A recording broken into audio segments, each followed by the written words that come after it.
हैं भगवान का स्वभाव एक माता के समान है महाराज। जिस प्रकार मैया,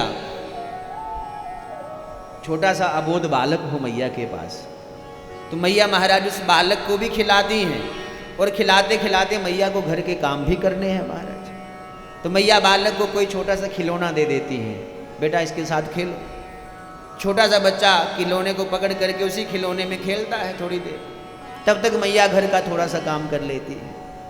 बालक जैसे उस खिलौने से ऊब गया, पुनः रोना प्रारंभ किया, मैया को लगा ऊब गया है, दूसरा खिलौना लाया, बालक के पास फेंक दिया। बालक दूसरे खिलौने को पकड़ करके पहले खिलौने को छोड़ करके उसके साथ खेलना प्रारंभ कर दिया। मैया और अधिक घर गृहस्थी के कार्य करने लगी और थोड़े काम कर लिए महाराज। उससे उबा तीसरा खिलौना दिया, उससे उबा चौथा खिलौना दिया, तब तक मैया ने सारे काम कर लिए महाराज। लेकिन एक समय ऐसा आया, अब बालक को मैया की बहुत आवश्यकता है। अब बालक रोए जा रहा है, मैया खिलौना देती भी हैं, बालक उस खिलौने को देखता भी नहीं है, ऐसे ही हाथ मार करके दूर भगा देता है महाराज। तो मैया समझ जाती हैं कि अब इसे मेरी आवश्यकता है। तो मैया फिर आकर के उस बालक को गोद में उठाती है, बालक प्रसन्न हो जाता है।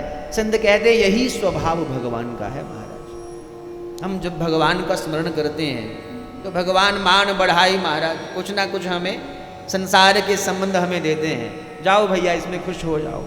हम पारिवारिक संबंधों को अपना मानकर उसमें खुश हो जाते हैं। थोड़ा फिर भगवान को पुकारा, कभी याद किया तो भगवान ने विवाह करवा दिया और व्यस्त हो जाओ।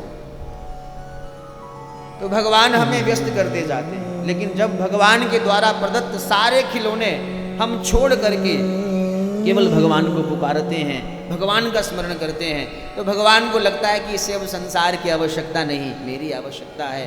तो भगवान आकर के भक्त पर कृपा करते हैं महाराज। हम उस योग्य नहीं हैं, योग्यता हम में आ जाए तो भगवान को आने में कोई विलंब नहीं लगता महाराज।